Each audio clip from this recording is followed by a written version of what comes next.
आज परमेश्वर मेरे द्वारा आपसे बात कर रहे हैं और आप सभी से कह रहे हैं मिलावटों को अपने जीवन से दूर करिए। क्लीन द बॉडी, अपने शरीर को साफ करिए। छोटे दाग धब्बों को अपने शरीर से निकालिए। उन छोटे लोमड़ियों को अपने जीवन से दूर करिए जो आपके दाखलता को बिगाड़ रहा है, जो आपके बॉडी को बिगाड़ रहा है, जो परमेश्वर के देह को बिगाड़ रहा है, जो परमेश्वर के मंदिर को नष्ट कर रहा है। उन नष्ट करने वाले लोमड़ी को दूर करिए दोस्तों। तब आप परमेश्वर के प्रिय संतान बन जाओगे। तब आप परमेश्वर के शब्दों को सुनने लग जाओगे। तब परमेश्वर और प्रभु यीशु मसीह आपके हृदय पर वास करेगा। मेरे प्यारे भाइयों और बहनों, आप पवित्र आत्मा से बोलने लग जाओगे, पवित्र आत्मा से भर जाओगे, अन्य अन्य भाषाओं से बातें करने लग जाओगे, आप भविष्यवाणी करने लग जाओगे, अब चंगाई के काम करने लग जाओगे, अब बड़े बड़े सामर्थ्य के कामों को अपने हाथों से करोगे। बस उन छोटे लोमड़ियों को अपने जीवन से दूर करिए और मिलावट तो बिल्कुल मत रखिए अपने जीवन पर।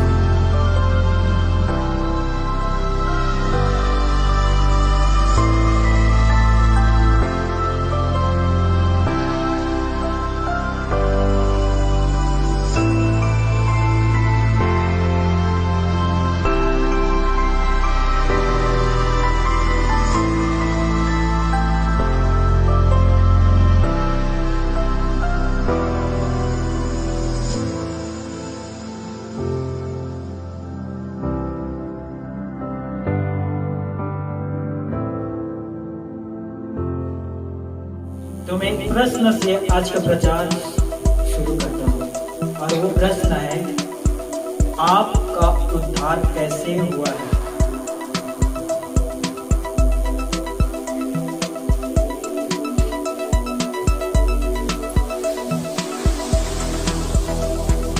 मैं वापस फिर से कहता हूँ, आपका उद्धार कैसे हुआ है?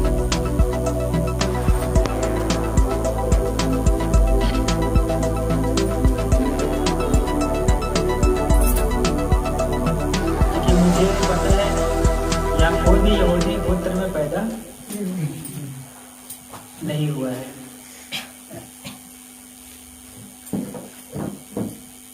और हमारे भवन में लगभग बहुत सारे जाति के लोग आते हैं। हालेलुया। कुछ लोग कहते हैं ना, हमारे परदादों का रहम और कर्म है कि हम उद्धार पाए हुए व्यक्ति हैं, और वो गलत है। कोई कहता है कि मैं क्रिश्चियन परिवार में पैदा हुआ इसलिए उद्धार पाया हूँ, वो भी गलत है। कोई छोटे बच्चे को बपतिस्मा दे देता है, वो बच्चा बड़ा होता है तब कहता है कि मैंने बचपन में बपतिस्मा ले लिया था इसलिए मैं उद्धार पा चुका और अभी भी बीड़ी पीता है। चौगट्टा कहिए, छत्तीसगढ़ी शब्द है। तो आपको उद्धार कैसे हुआ? आपने कैसे उद्धार पाया दोस्तों? हाँ, कोई भी जवाब दीजिए ना, गलत है फिर भी दीजिए। हाँ, क्योंकि परमेश्वर पर विश्वास करने से हम उद्धार पाए हैं। पवित्र शास्त्र बाइबल से निकालिए रोमियो का पत्री, रोमियो का चौथा पत्री और तीसरे पद। रोमियो चौथा अध्याय तीसरे पद।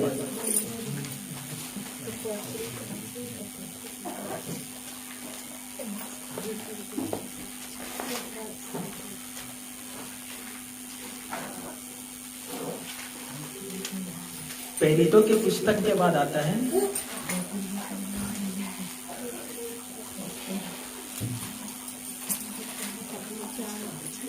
चौथे अध्याय तीसरे पद।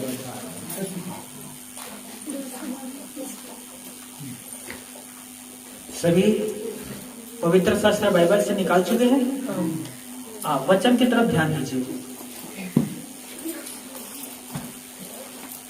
पवित्र शास्त्र क्या कहता है? यह कि अब्राहम ने परमेश्वर पर विश्वास किया और यह उसके लिए धार्मिकता गिना गया। परमेश्वर पिता अपने पढ़े गए कलाम वचन पर हम सभी को आशीष दे।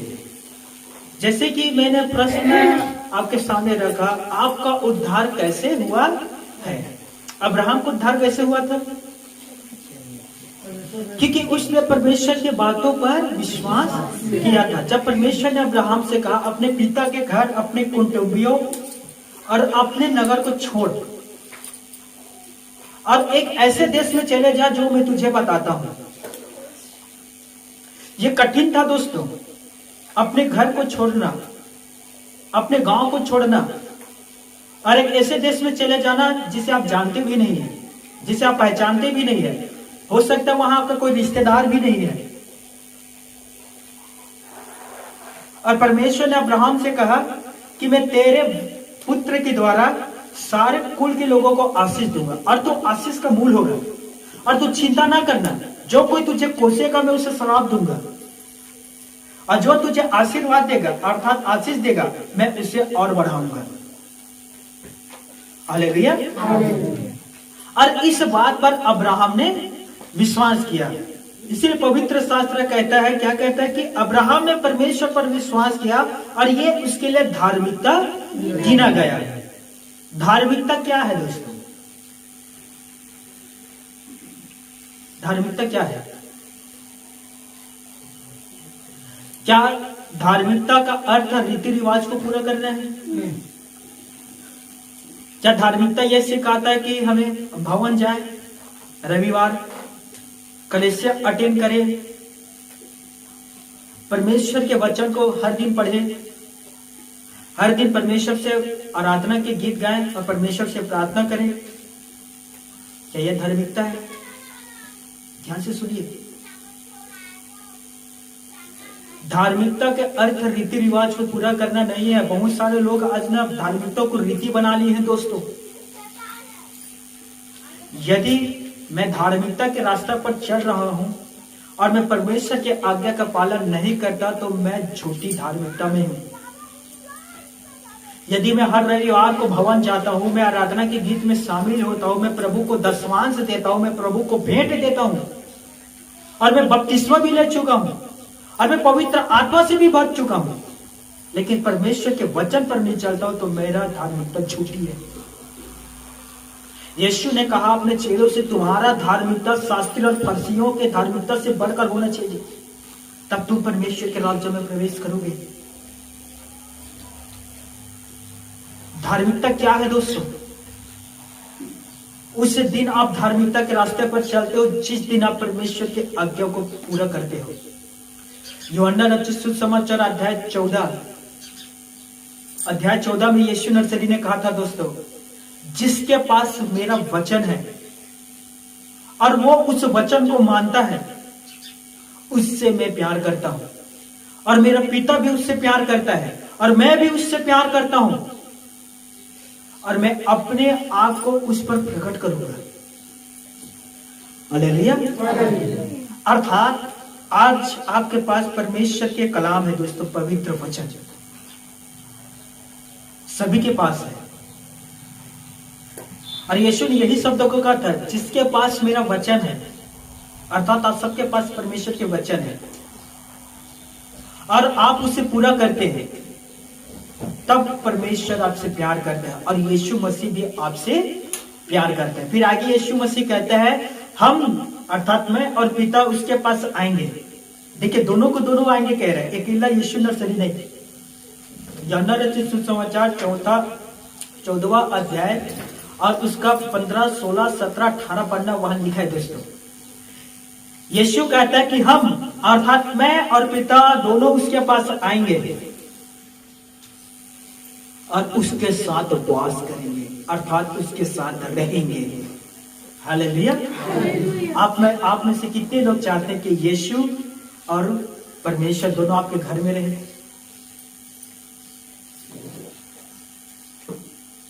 हालेलुया। मैं क्या कहूँगा पता, प्रभु कब आओगे? प्रभु कहेगा बेटा 5 बजे, मैं कहूँगा 4 को ही आ जाओगे। हालेलुया। क्यों? क्योंकि इंतजार नहीं होता। प्रभु का वादा है मेरे प्यारे भाइयों और बहनों कि आप परमेश्वर के आज्ञा के पालन करो। यीशु नर्सरी अपने आप को आपके जीवन पर प्रकट करेगा। आप परमेश्वर के आज्ञाओं पर चलो दोस्तों। परमेश्वर के वादा है दोस्तों कि परमेश्वर और पिता दोनों आपके साथ रहेंगे, आपके जीवन पर वास करेगा, अर्थात आपके साथ रहेगा। और यही धार्मिकता है दोस्तों। धार्मिकता रीति रिवाज को पूरा करना नहीं है। परमेश्वर के एक दास था, मेरे ख्याल से उसका नाम था विलियम कैरी, महान दास है दोस्तों। उसने अपने पुस्तक में लिखा, मैं हर दिन भवन जाता था, मैं आराधना में जो गीत गाया जाता था उसमें मैं शामिल होता था और ऊंचे शब्द से गीतों को गाता था। मैं परमेश्वर के दास के हर एक वचन को गहराई से सुनता था। लेकिन एक दिन प्रभु के दास ने कहा, भवन आने से, आराधना करने से, वचन पढ़ने से, आराधना में शामिल होने से आप धार्मिकता की जीवन नहीं जी रहे हो। जिस दिन आप परमेश्वर के वचन पर चलोगे उस दिन आप धार्मिकता के जीवन को जियोगे। उसी दिन विलियम कैरी ने घुटना टेका, हाथ उठाया और प्रार्थना किया कि मैं कितना बड़ा पापी व्यक्ति हूं। मैं सोच रहा था इसके द्वारा मुझे धार्मिकता मिलेगा और मैं धार्मिक व्यक्ति हूं, लेकिन मैं गलत था। और उस दिन विलियम कैरी ने घुटना टेक कर, हाथ उठाकर पश्चाताप किया और प्रभु के वचन पर चलना शुरू किया। धार्मिकता एक स्वभाव है। सभी कहना, धार्मिकता एक स्वभाव, इसे जिया जाता है दोस्तों। धार्मिक इंसान नम्र और दीन होते जाते हैं। कितने पतरस को जानते हैं? ध्यान से सुनना। एक दिन यीशु मसीह को सैनिकों ने पकड़ा। पतरस तलवार निकाला और एक दास के कान को अलग कर दिया, काट दिया। आपने पढ़ा है, राइट?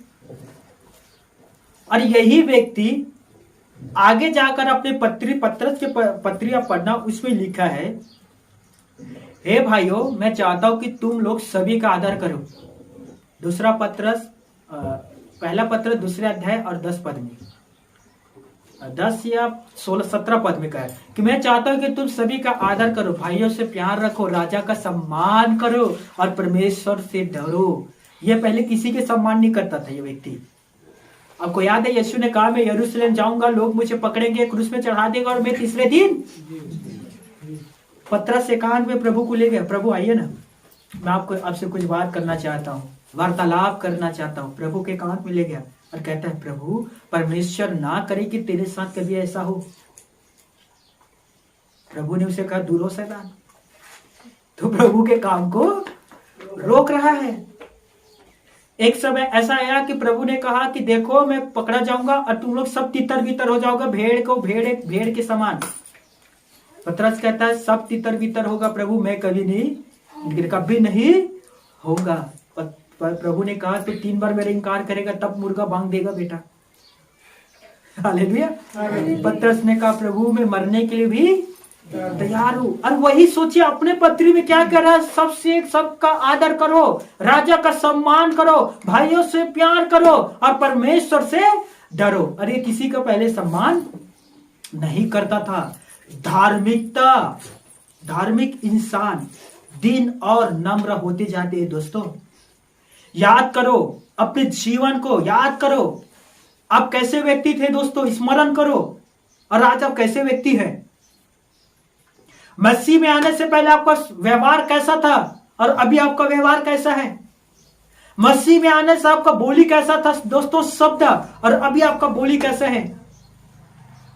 दुष्ट के बोली नीति वचन पर लिखा है, मूर्खों के और दुष्ट के बोलने से हृदय चुभता है, लेकिन धर्मी के बोलने से लोग चंगे होते हैं। हालेलुया। आपका बोलना कैसा है दोस्तों? मसीह में आने से पहले आपका उठना बैठना कैसा था और मसीह में आने के बाद आज आपका उठना बैठना कैसा है? क्या आप दीन और नम्र बने हैं? क्या आप कोमल स्वभाव के हैं दोस्तों?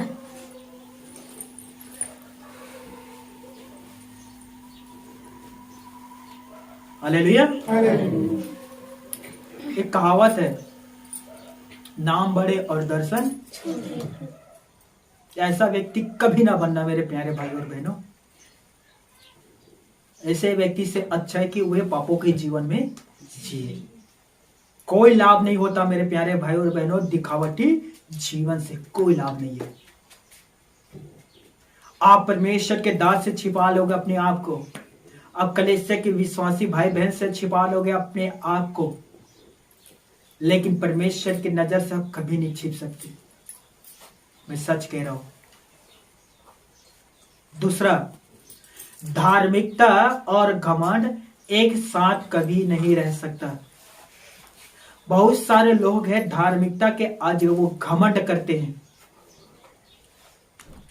कि मैं अब धार्मिकता की जीवन जी रहा हूं, मैं अब पाप नहीं करता, मैं इस व्यक्ति के समान नहीं हूं, मैं उस व्यक्ति के समान नहीं हूं, मैं इस भाई के समान नहीं हूं जो शराब पीता है, मैं उस भाई के बहन के समान नहीं हूं जो दूसरे के घर में जाकर आग लगाती है। लुक्का रचित सुसमाचार पर यीशु नर्सरी ने एक दृष्टांत कहा। लुक्का 15:7 से आगे आप पढ़ लेना, इसे नोटबुक में लिख लीजिए दोस्तों। और मैं उम्मीद करता हूं कि जितना आप नोटबुक में लिखते हो, घर में जाके स्टडी करते हो कि बस कलीसिया में लिख लिया और हो गया। करिए, अब स्टडी करोगे तो आपको पता चलेगा कि जो प्रचार में कर रहा था उसी से संबंधित है, अलग नहीं है दोस्तों। और आपको और प्रकाशन मिलेगा और दूसरा आपका बुद्धि और खुलेगा। हालेलुया। सुनने वाले हालेलुया।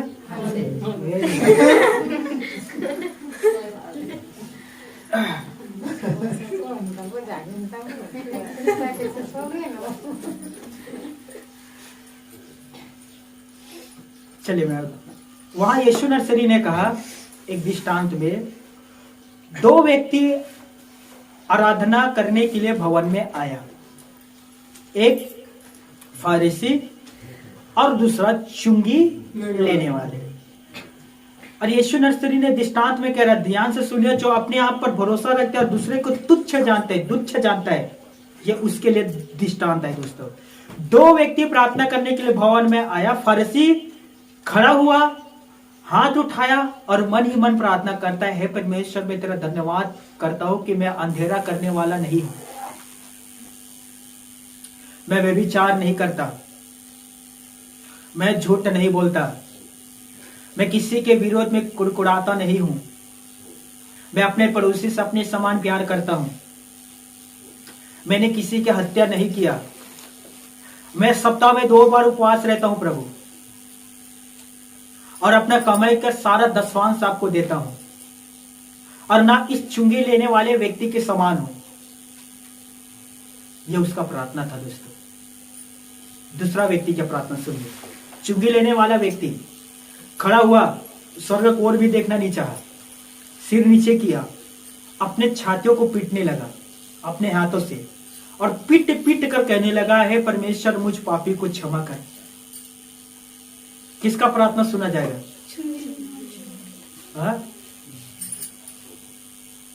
तब यीशु ने कहा अपने चेलों से, और आज आप सबसे कहता, मैं तुमसे सच सच कहता हूं,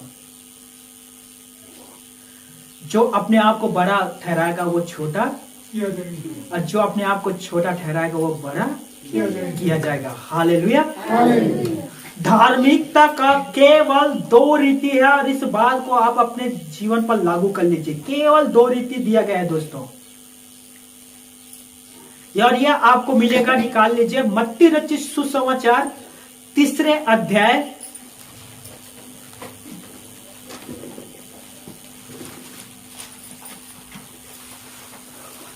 3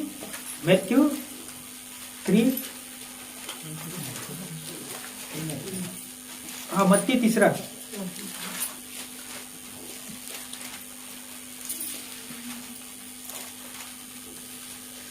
और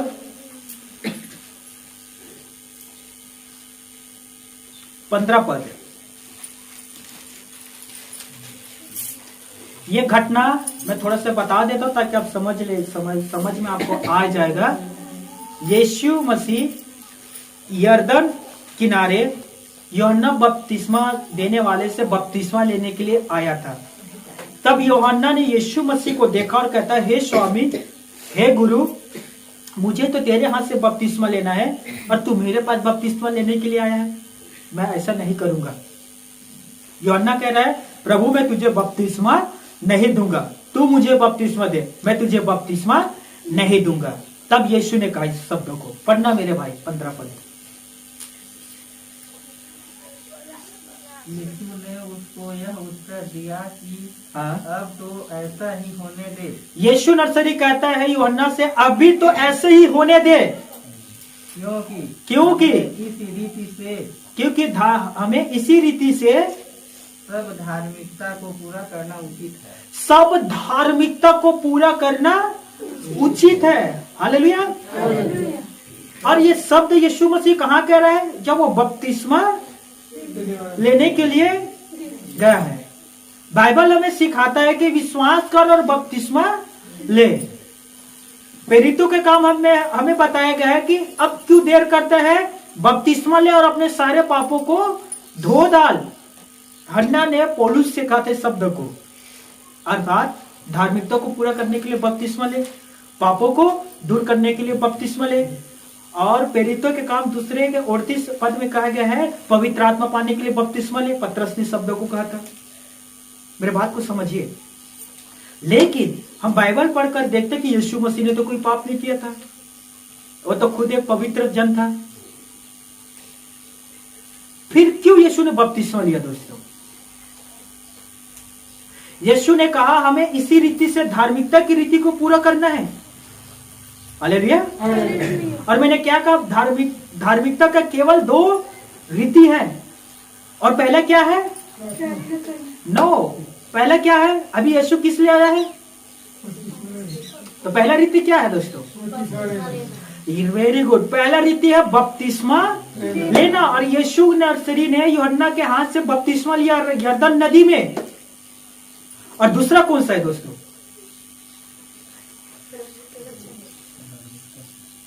दूसरा कौन सा है? यीशु नर्सरी ने कहा इसे स्मरण रखना, और इसे स्मरण रखने के लिए तुम लोग निरंतर यही काम को करना, अर्थात प्रभु भोज।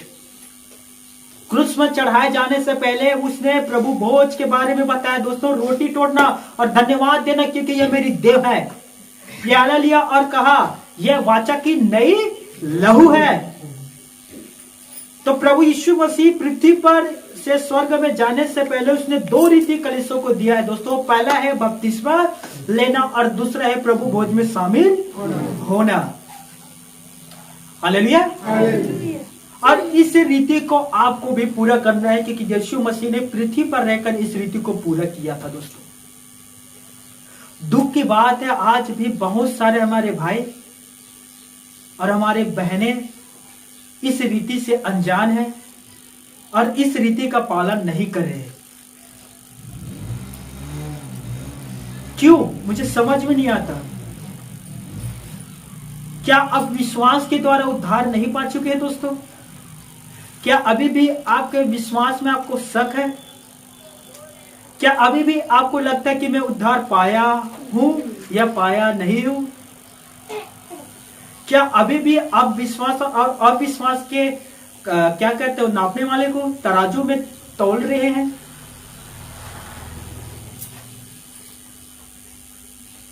क्यों यह काम को आप नहीं कर रहे हो दोस्तों?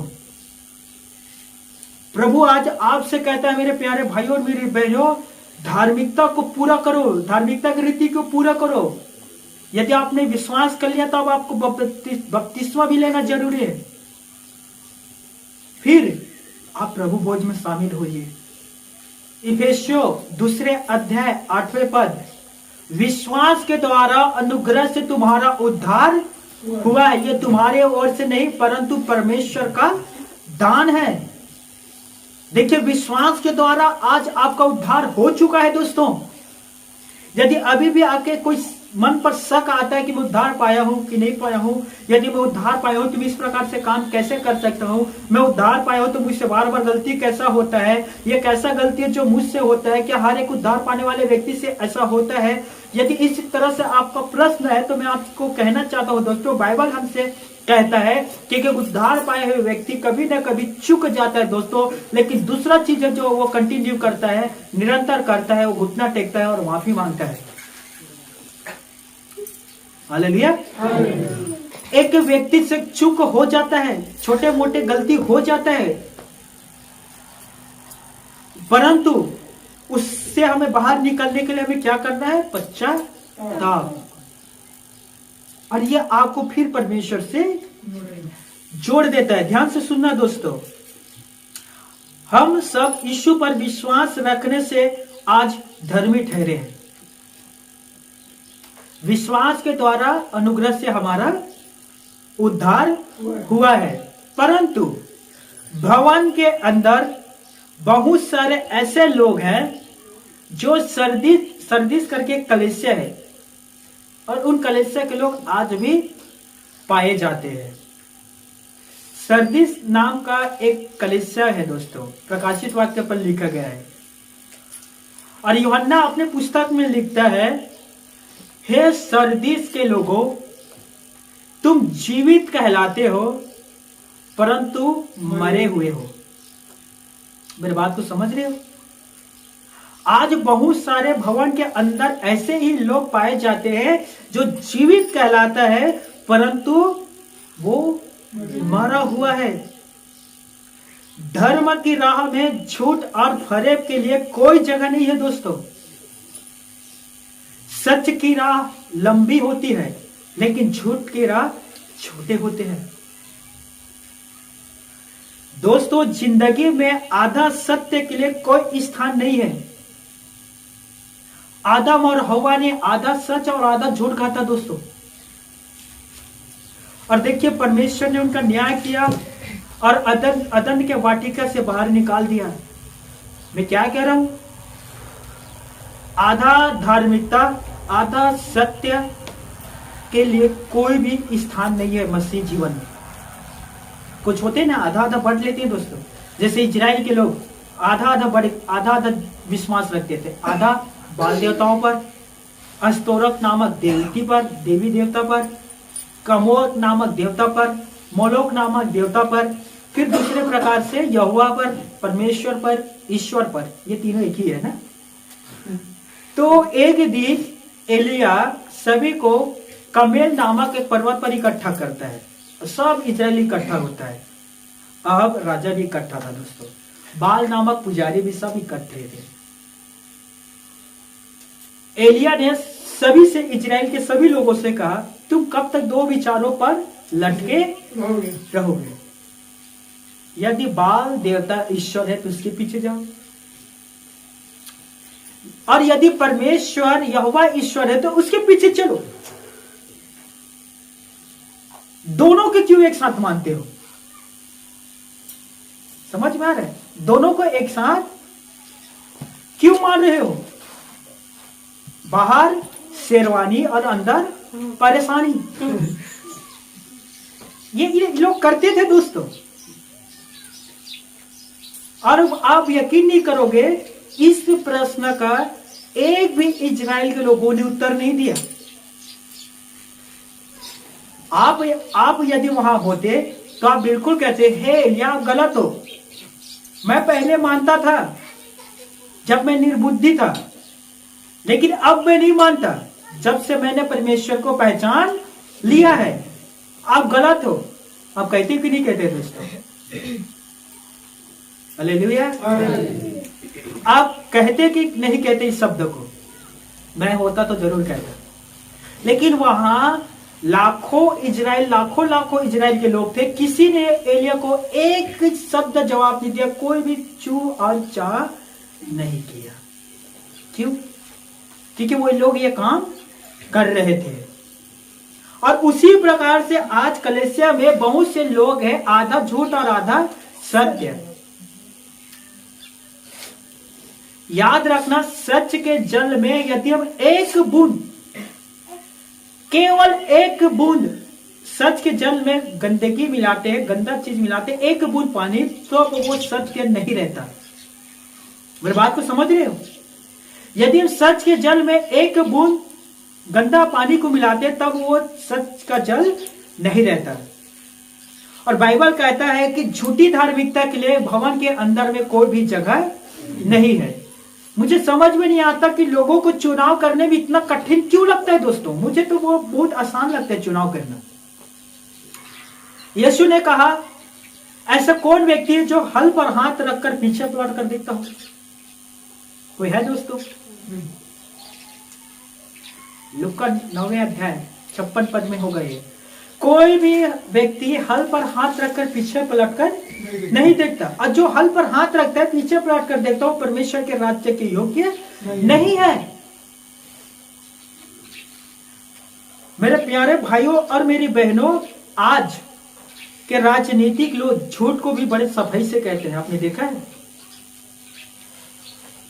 एक दिन पूर्व मुख्यमंत्री का मैं भाषण सुन रहा था, कहीं उनका सभा था, और वो संबोधित कर रहा था लोगों को, इस बार मैं यदि शासन में आता हूं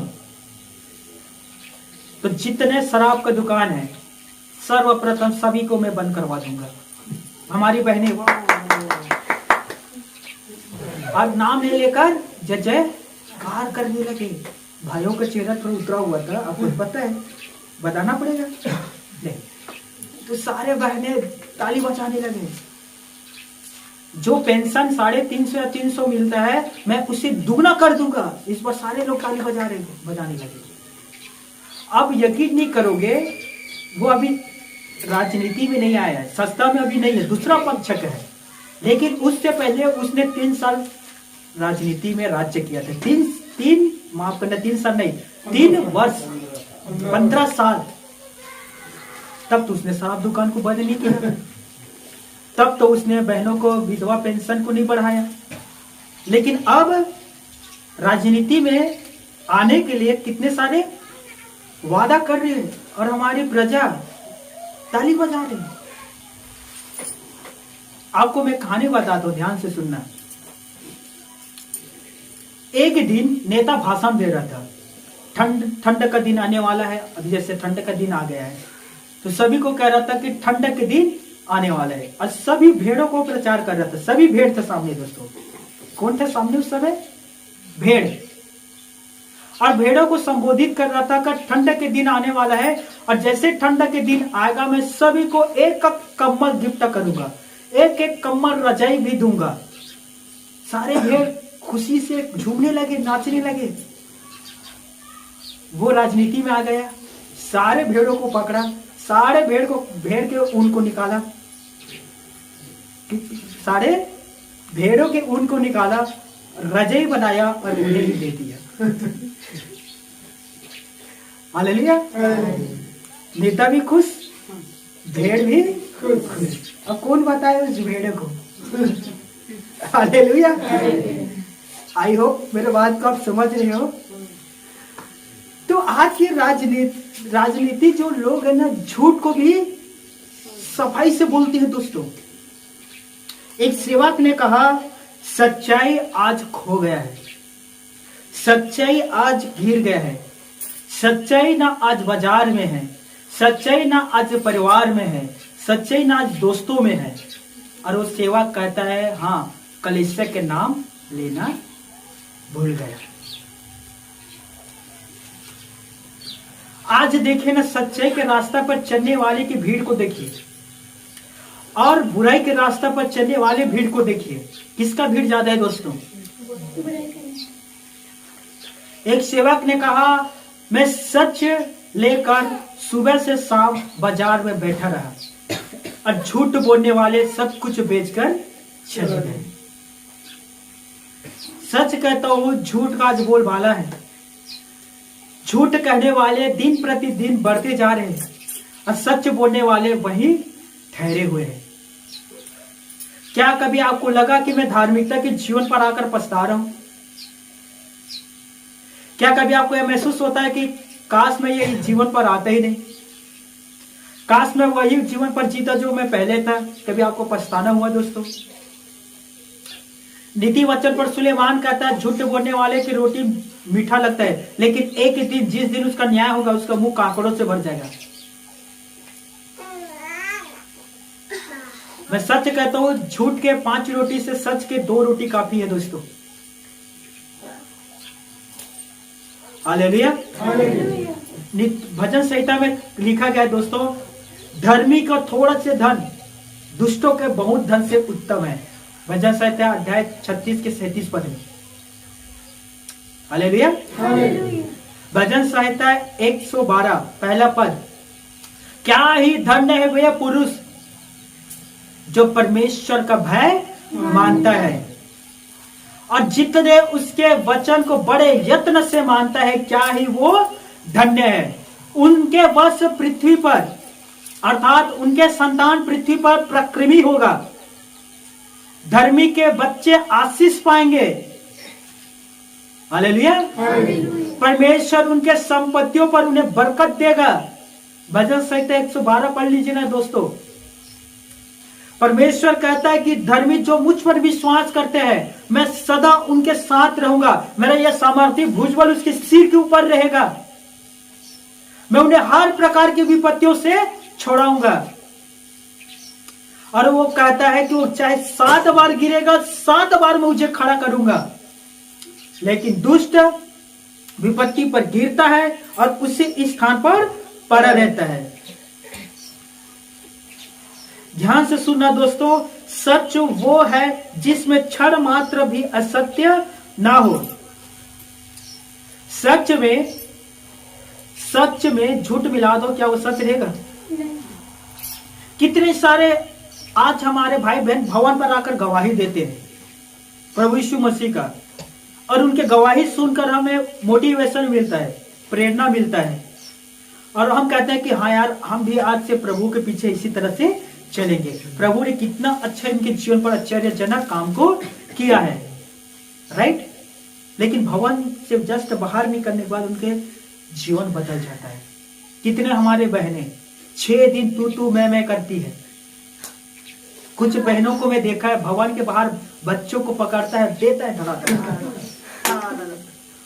भवन के बाहर। और जैसे भवन के अंदर आ गए, प्रभु आपकी मैं महिमा प्रशंसा और बड़े करता हूँ, आप में राजाओं के राजा महान है प्रभु, आप छुड़ाने वाले। और बच्चे उधर मुंह फाड़ कर देख रहे थे, पीछे सोताई किया था और अंदर। एक दिन हमारी भवन कलेसिया के हमारे भवन के एक बहन ने फोन लगाई, भैया मैं क्या करूं, मैं बार बार इस प्रकार के तकलीफ से गुजरता हूं। मैंने कहा गलत बोलना छोड़ दो। वो समझ गए भाई यहाँ पर बच्चे हैं, शैतानी के काम करते, गलत बोलना छोड़ दो। मैंने कहा ना गलत बोलना, बच्चे हैं उसे शैतान कहना छोड़ दो। तो बहुत नौटंकी करता, बात ही नहीं मानता भैया, इसीलिए 2-4 गंदे गंदे शब्द मुंह से निकल जाता है। अब आप ही सोचिए, सोमवार से शनिवार आप मुंह से गंदे शब्द निकालते हो, रविवार आकर उसे पवित्र करते हो। हाँ, प्रभु भी तो ये सब कुछ को जानता है कि नहीं जानता दोस्तों? हालेलुया। फिर मैंने उस बहन से कहा, ये जो बच्चे को आप गाली देते हो उसे छोड़ दीजिए। परमेश्वर ने आपको अधिकार दिया है, बच्चों को आप डांटो, ये आपका अधिकार है। बच्चे को आप सूटी से मारो, ये भी आपका अधिकार है। उसे भूखा रखो, ये भी आपका अधिकार है। हालेलुया। परंतु गाली देना ये आपका अधिकार नहीं है। और ये इस चीज को आप करोगे तो आप समस्याओं पे पड़ोगे ही। क्यों? याकूब 3 अध्याय में लिखा गया है कि जीव के माफ करना, ये हमारा जीव जो है नरक कुंड के आग से जलते रहता है। और उसी में कहा गया है कि इसमें विष भरा रहता है। क्या? जहर। हर एक के नहीं ना, हर एक के अंदर नहीं, लेकिन बहुतों का अंदर। तो मैं क्या कह रहा हूं, सच में झूठ मिला दे तो क्या वो सच रहेगा? ध्यान से सुनना, परमेश्वर में सच नहीं है, बल्कि वो खुद ही एक सच है दोस्तों, सत्य है। इसीलिए वह चाहता है कि जो मुझ पर विश्वास करता है और मेरे वचन पर चलता है उसमें इतना भी असत्य नहीं मिलना चाहिए। यह परमेश्वर कहता है दोस्तों। आज इंसान धार्मिकता में आकर पाप कर बैठते हैं। बहुत सारे लोगों से पाप हो जाता है और वो अपने मन में सोचने लगता है दोस्तों कि परमेश्वर मुझसे दूर हो गया। अब मैं परमेश्वर को एहसास नहीं कर पा रहा हूं। मैं प्रार्थना करता हूं तो मुझे एहसास नहीं होता कि परमेश्वर मेरे सामने है। मुझे वो महसूस नहीं हो रहा जो पहले होता था। मेरे बातों को ध्यान से सुनना। आपने परमेश्वर को अपने जीवन से दूर कर दिया, परमेश्वर आपके जीवन से दूर नहीं हुआ है दोस्तों। इस बात को आप समझिए। एक भी ऐसा व्यक्ति पृथ्वी पर नहीं है जो संपूर्ण जीवन सिद्धता के जीता होगा और किसी से कुछ भी चूक नहीं होता है। परमेश्वर के बड़े बड़े दासों से चूक होता है दोस्तों। मैंने कभी आपको इस तरह से नहीं कहा है कि मेरे जैसे जीवन जियो, कभी नहीं कहा है, ना कभी कहूंगा। अब मुझे पता नहीं आप YouTube पर कितने सारे परमेश्वर के दासों को सुनते होंगे, और मैं आपसे कहता हूं कि आप उनके भी जैसे जीवन को जीने की कोशिश मत करिए। परमेश्वर का कितना भी महान दास क्यों ना हो, उसमें सभी प्रकार के धार्मिकता आपको नहीं मिलेगा दोस्तों। यदि आपको किसी की तरह जीवन जीना तो यीशु मसीह की तरह जीवन जिए। उसके कथनी और करनी, कहने और करने में कोई अंतर नहीं था दोस्तों। जो वो कहता था वो करता था। इसीलिए आपको यीशु की तरह जीवन जीना है। हालेलुया। यीशु के तरह आपको बनना है। यीशु को आप पहन लो, यीशु को आप ओढ़ने के जैसे ओढ़ लो, और हर दिन सुबह शुरुआत करिए, परमेश्वर आज मैं पूरे दिन आपके जैसे जीवन जीना चाहता हूं। हालेलुया। प्रभु मुझे पूरे दिन आपके तरह जीवन जीने के लिए शक्ति देना। मैं जब लोगों से बात करूं तो आपके जैसे बात करूं। यदि मैं किसी काम पर जाता हूं तो आपके जैसे काम करूं। आपने प्रभु को देखा दोस्तों, वो काम करता था, वो आलसीपन नहीं करता था। जब वो सामरी स्त्री से बात कर रहा था, चेले वापिस आए रोटी लेकर और देखा कि यीशु सामरी से बात कर रहा है। किसी से एक प्रश्न पूछने की हिम्मत नहीं हुआ दोस्तों। जब सामरी स्त्री यीशु के पास से चली गई, तब चेले यीशु के पास आता है और यीशु से कहता है, प्रभु हम रोटी लेकर आए, अब रोटी खा लीजिए। यीशु ने कहा, मेरे पास वो रोटी है जिसे तुम नहीं जानते। चेले आपस में सोचने लगे, किसी ने इसे रोटी दिया होगा, इसीलिए कह रहा है कि मेरे पास वो रोटी है जिसे तुम लोग नहीं जानते। तब यीशु ने साफ साफ कहा, मेरा रोटी ये है कि मैं अपने भेजने वाले के काम को दिन के दिन करूं। परमेश्वर का रोटी क्या था दोस्तों? परमेश्वर के काम को पूरा करना। भोजन से पहले उसने परमेश्वर के काम को महत्व दिया। सोने से पहले उसने परमेश्वर से प्रार्थना करने को महत्व दिया। क्रूस पर चढ़ने से पहले उसने गतसामी के बगीचे में प्रार्थना को महत्व दिया। हालेलुया। आप में से कितने लोग हैं जो रोटी खाने से पहले प्रार्थना करते हैं? मैं जब से मसीह में आया हूं तब से खाने से पहले मैं प्रार्थना करता हूं दोस्तों, और एक दिन बस मैं भूला हूं। 2 निवाला खाने के बाद मुझे याद आया, आज मैंने प्रार्थना नहीं किया। एक दिन भूला हूं दोस्तों, और मुझे लगता है पूरे दिन, मुझे पूरे जीवन याद रहेगा। मैं रोटी तोड़ने से पहले मैं प्रार्थना करता हूं। मैं परमेश्वर से कहता हूं, पिता परमेश्वर, इस सुंदर भोजन के लिए मैं तेरा दिल से धन्यवाद करता हूं। इस भोजन को तैयार करने में आपने जो आशीष दिया उस बात के लिए मैं आपका धन्यवाद करता हूं। पिता परमेश्वर, जैसे आपने मुझे रोटी दिया, पृथ्वी पर जितने भूखा और प्यासा है उन सभी को इससे सुंदर रोटी देना। मैं अपने किसान भाई बहन को स्मरण करता हूं, प्रभु जितने किसान है उन्हें भी भरपेट भोजन देना, सुंदर पीने के लिए पानी देना।